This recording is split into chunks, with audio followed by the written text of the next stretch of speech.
The Townparks Rally, run by the Mid-Antrim Motor Club. For the third time this season, a major series will be decided on the final round.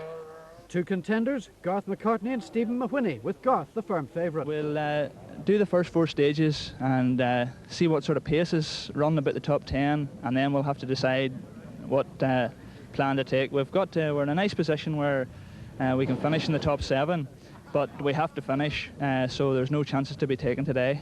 Stephen not only has a scoring disadvantage, his Manta is also only 2-wheel drive. The state of play is really Gareth will win the championship if he finishes more or less within the top 10. If I won the rally today, all he has to do is finish 7th or better. So it's really a case of I can't win the championship other than Gareth can lose it. But the championship contenders will not necessarily be the winners. Yeah, so we went down to a couple of rallies in the south and did a tarmac and a forest event just to try it out, and basically that's what we're doing here today again, just to get a few miles under our belt, and she performed brilliantly, no problems at all. So it's bolt on the forestry boots, check the service arrangements, and let's get into the action. 16 stages, all on loose surfaces, are packed into the day, and all eyes are on the Maxwell Championship contenders. The Mahwiney Motors Manta 400 with Joe Law on the notes, and the McCartney 4-wheel drive Sierra. He's got Philip McRae in the passenger seat. 3, 2, 1, go. Flat right, 100, over small jump, and 2 right, into, open 5 left, open 60. Aboard James Leckie R.W. Pearce sponsored Subaru, we quickly learned the forestry rallying is very different. Into caution, 4 left tightens over bump. This is not the neat and tidy style we would expect on tarmac. Here you are on narrow, knobbly tyres, and you must throw the car about, even with 4-wheel drive, to slow it down for the corners. James sets the early pace. After 4 stages, he has a 22-second advantage. Kevin O'Kane and Gavin Campbell adopt a more conservative approach in their escort Cosworth, but it's effective, as the new All-Ireland Forestry champion is second fastest. And this is as expected, a flat-out effort from the start from Stephen Mahwiney, who lies a very creditable 3rd overall after 4 stages. But this doesn't look too much like the conservative drive to merely gain a top 7 finish we were promised by McCartney. And now for the high flyers, 3 times Northern Ireland champion Mervyn Hill in his Mazda 4-wheel drive, out of retirement for this event.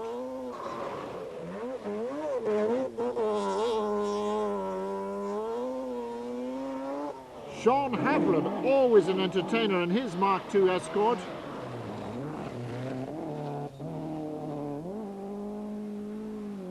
And the highest of them all this year, Keith White with Henry Campbell, no doubt reading the altimeter.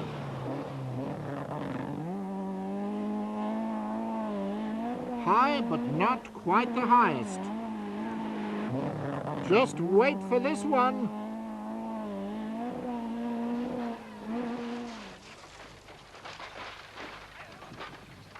That was Henry McAllister and Ian Graham, who undoubtedly get the Eddie the Eagle trophy, but it could have had potentially disastrous consequences. Thankfully, there are no serious injuries, although Ian is taken to hospital with back problems, and the stage was cancelled. Here we see it in replay, and the car was really high, as captured by John Greer and Derek Miller's camcorders. Indeed, Derek Miller, just emerging from the bushes on the left any minute now, was a very lucky boy to escape. Stage 5, and we climb aboard with Stephen Mahwiney and enjoy forestry rallying old style in a rear-wheel drive Manta.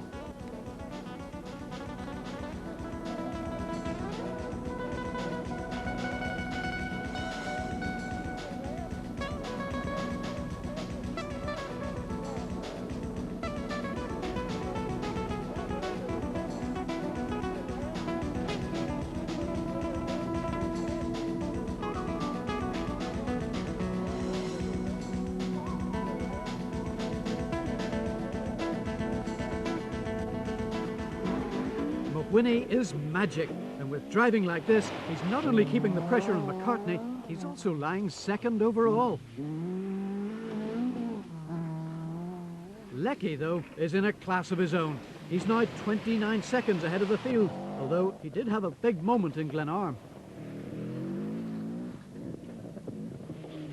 After 6 stages, the championship contenders are only separated by 4 seconds.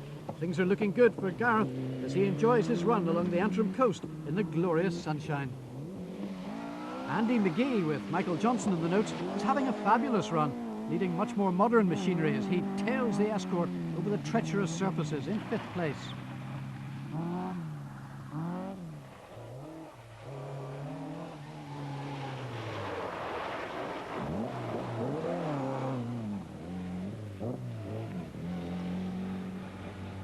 Robin Phillips is 6th in the David Greer prepared Escort.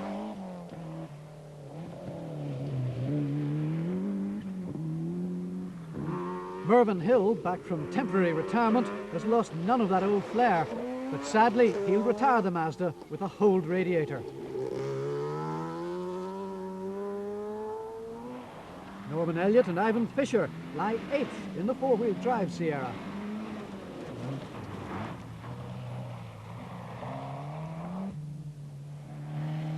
This is George Elliott in an Escort Cosworth.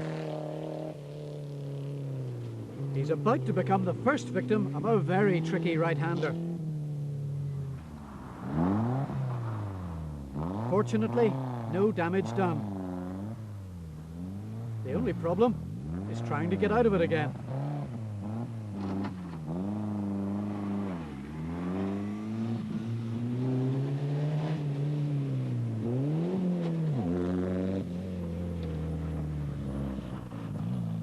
Charlie Donnelly doesn't look as though he's got a mission of making it.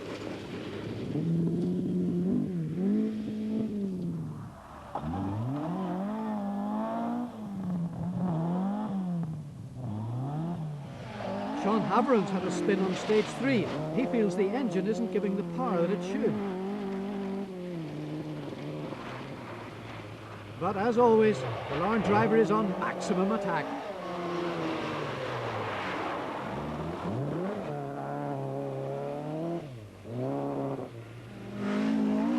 Mark Barnett's also been on maximum attack by the look of his car. And as Raymond Mason comes through, we can see that it hasn't worked.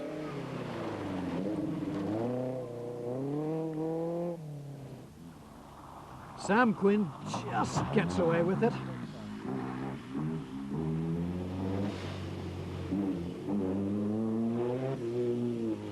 And as Morris Gass in the Emo Oils Escort slips through, we leave Mark well and truly stuck in the Ballyvardy bushes. Cheered on by his nephews, Garth has now moved up to 2nd, but the top place of the Townparks Rally has never been in doubt. 2 right, and 3 left, and 2 right, and 2 left, left to 4 right, and caution 4 left over bridge, 40, open 5. James Leckie in the Subaru Legacy has been fastest on every stage so far, and now the Hillsborough driver has a 37-second lead over his nearest rivals. Only 1 second separates the championship contenders, who both have raised their game to give us a fabulous display in Parkmore Forest.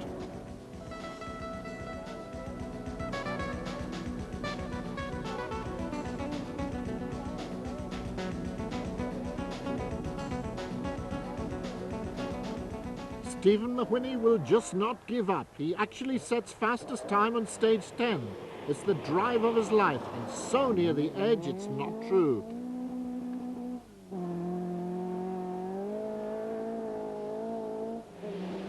Kevin O'Kane's obviously become a little overexcited in Parkmore, but the Oma man is still in 3rd place. And Andy McGee battles it out with Robin Phillips for 5th place. Tom Spence has his smoky Metro in the top 10, but he's a bit worried about that engine. And Terry McLaughlin, who shares the car with Cathal Rogers, is a great believer in 4-wheel drive. But not even 4-wheel drive will get him out of this one. But finally, as Trevor Graham goes through, they eventually get car number 29 out of the ditch.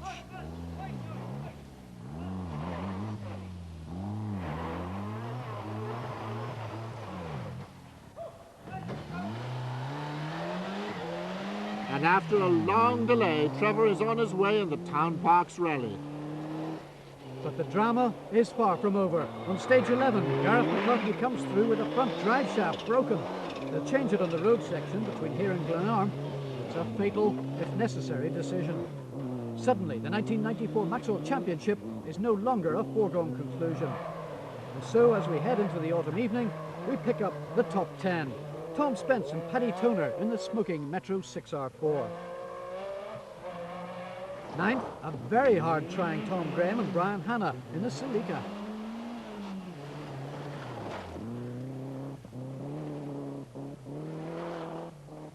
Charlie and Susan Donnelly in their drafty run to the finish following a roll. Roy Hazlitt and Mike Gaston make it home in 7th place.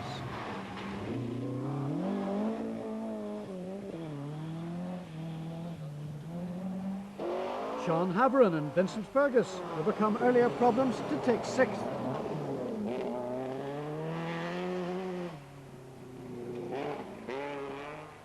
And Robin Phillips and Trevor Agnew, who led the Maxwell Championship in the early part of the year, come home 4th.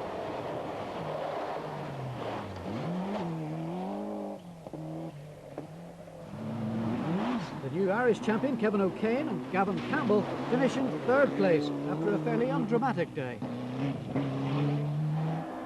And Stephen Mahoney and Joe Law are a fabulous 2nd in the Manta 400.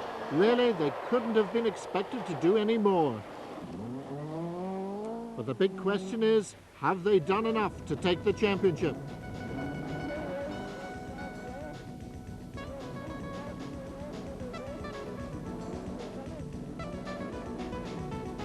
Kenny McKinstry created a major upset in the Dunlop Tarmac Championship. Mickey Farrell became the surprise winner of the RIAC VOD series 2 weeks ago in Cork, and now Stephen Mahoney is set to produce the big surprise in the Northern Ireland Maxwell series.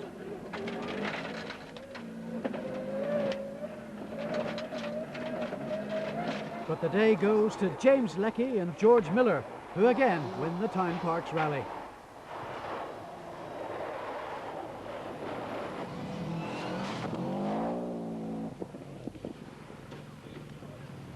This victory makes it 3 wins in the last 3 outings for the Hillsborough driver.